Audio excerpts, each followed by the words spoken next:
Hello my beloved brothers and sisters in Christ. మీ క్షేమము కొరకు, మీ అభివృద్ధి కొరకు దినదినము ప్రార్థన చేస్తూ ఉన్నాం. ఇది మీ హోప్ ఫర్ టుడే. దానియేలు గ్రంథము 10వ అధ్యాయము 18-19లో ఉన్న కొన్ని మాటలు. నీవు బహుప్రియుడవు, భయపడకుము, నీకు శుభమవునుగాక, ధైర్యము తెచ్చుకోము. మరలా చదువుతున్నాను. ఈ మాటలు మీ కొరకే దేవుడు ఈరోజు మీ ముందు ఉంచుతున్నాడు. నీవు బహుప్రియుడవు, భయపడకుము, నీకు శుభమవునుగాక, ధైర్యము తెచ్చుకోము. దానియేలు భక్తుడు ప్రార్థనలో కనిపెడుతూ ఉండగా దేవుని దూత దానియేలుకు ప్రత్యక్షమై ఆయనతో పలుకుతున్న మాటలు ఈ మాటలు. అప్పటికి దానియేలు 21 దినాలు భోజన పానాలు చేయకుండా దేవుని సన్నిధిలో ప్రార్థనలో కనిపెడుతూనే ఉన్నాడు, ప్రార్థనలో మొరపెడుతూనే ఉన్నాడు. ఎందుకోసం మొరపెడుతున్నాడంటే అప్పటికే బబులోను చెరలో నుండి కొంతమంది యూదులు విడుదల పొంది యోధా దేశానికి వెళ్ళారు.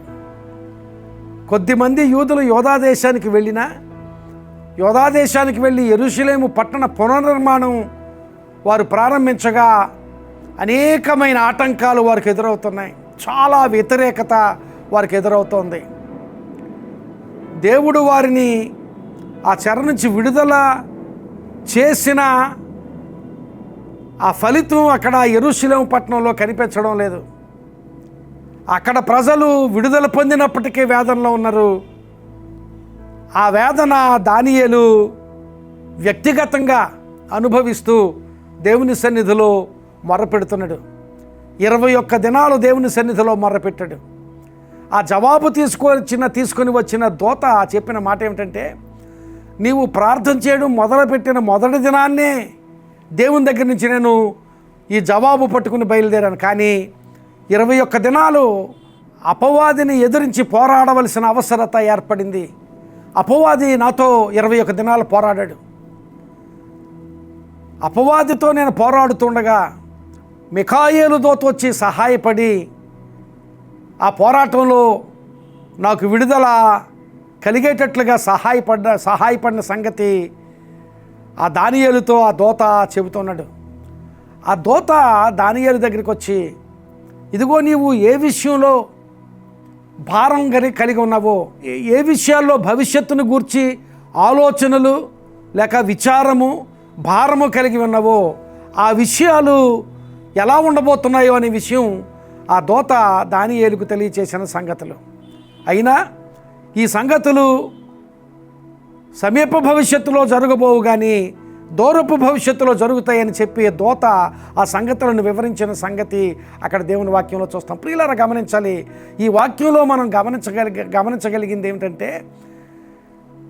ప్రార్థన ఒకవేళ మొదలుపెట్టిన వెంటనే జవాబు రాకపోయినా దేవుడు ప్రార్థనకు జవాబు తప్పక పంపిస్తాడు అనేది ఒక ఖచ్చితమైన నిశ్చితమైన విషయం అనేది మనకి వచనంలో కనిపిస్తోంది. ఎందుకంటే ప్రార్థన ప్రారంభించిన దినాన్నే దేవుడు దానియేలుకు జవాబును పంపించాడు. కానీ మధ్యలో పోరాటం జరిగింది. మన వ్యక్తిగత సంఘటనల పట్ల లేక మన వ్యక్తిగత కుటుంబ సంఘటనల పట్ల ఇక్కడ మన కార్యకలాపాలు మనం జరిగిస్తూ ఉండగా, మన ప్రార్థనలు మనం చేస్తూ ఉండగా ఆత్మ సంబంధమైన పోరాటం ఎక్కడో జరుగుతూ ఉంటుంది. యేసుక్రీస్తు ప్రభు పేతురుతో అన్నాడు, సీమోను, అపవాది నిన్ను జల్లెడలో వేసి గోధుమలు జల్లించినట్లుగా జల్లించేయాలని ఆశపడ్డాడు, అయితే నేను నీ పక్షంగా వేడుకొన్నాను అన్నాడు. మన సంఘటనలు, జీవిత సంఘటనలు, మన కుటుంబంలో సంఘటనలు ఇక్కడ జరుగుతూ ఉండగా ఎక్కడో ఆత్మ సంబంధమైన పోరాటం జరుగుతుంటుంది. ఆత్మ సంబంధమైన పోరాటాన్ని జయించి దేవుడు మన వాస్తవ సంఘటనల్లోనికి తన మేలును పంపిస్తాడు. అలాంటి విషయం ఇక్కడ దానియేలు సంఘటనలో మనకు కనిపిస్తోంది. దానియేలుకు జవాబు వచ్చింది. జవాబు రావడం మాత్రమే కాదు, దానియేలును ధైర్యపరుస్తున్నాడు దూత. నీవు బహుప్రియుడవు, దేవునికి నీవు బహుప్రియుడవు, నువ్వు భయపడవద్దు, ధైర్యము తెచ్చుకోము అని మాట్లాడుతున్నాడు. ఈరోజు నీవు ఎలాంటి ప్రతికూలమైన పరిస్థితుల్లో ఉన్నా, ఒకవేళ నేను రక్షించబడ్డాను, చెర నుంచి విడుదల పొందాను, అయినప్పటికీ కూడా ప్రతికూలత ఎదురవుతుందంటే అదే సంగతి అక్కడ కూడా జరుగుతుంది. చెర నుంచి విడుదలైన తర్వాత కూడా యెరూషలేము పట్టణంలో చాలా శ్రమ ఎదురవుతుంది. అలాంటి స్థితిలో దేవుని జవాబు ఇప్పుడు దానియేలు పొందుకుంటున్నాడు. ప్రియమైన విశ్వాసి, దేవుడి మాటలు నీతో మాట్లాడుతున్నాడు. ఎలాంటి ప్రతికూలమైన పరిస్థితిలో ఉన్నా దేవునికి నీవు బహుప్రియుడవు. అయితే నీవు భయపడకుండా ధైర్యం తెచ్చుకొని దేవుని సన్నిధిలో కనిపెడితే దేవుడు తప్పక ఆ జవాబిస్తాడు.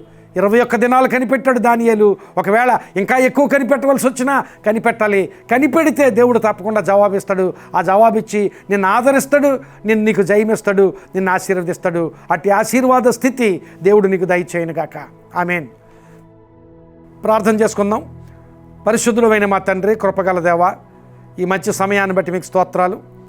ప్రభువా, ఈ సమయంలో మాకు అనుగ్రహించిన ఈ మాటలను బట్టి మీకు స్తోత్రాలు. నిజమే ప్రభువా, మా ప్రతికూల పరిస్థితుల్లో మా మొరను వినే దేవుడవు ప్రభువా, తప్పక మాకు జవాబిచ్చే దేవుడవని దానియేలు ప్రార్థన ద్వారా మేము నేర్చుకున్నాం ప్రభువా. మేము కూడా దానియేలు వలె ప్రార్థించి నీ సన్నిధి నుండి జవాబులు పొందుకోగలిగే అనుభవాలు మాకు దయచేయమని, అట్టి ఆశీర్వాద స్థితి ఈ మాటలు విన్న వారికి దయచేయమని యేసు నామమున అడుగుచున్నాను తండ్రి. ఆమేన్.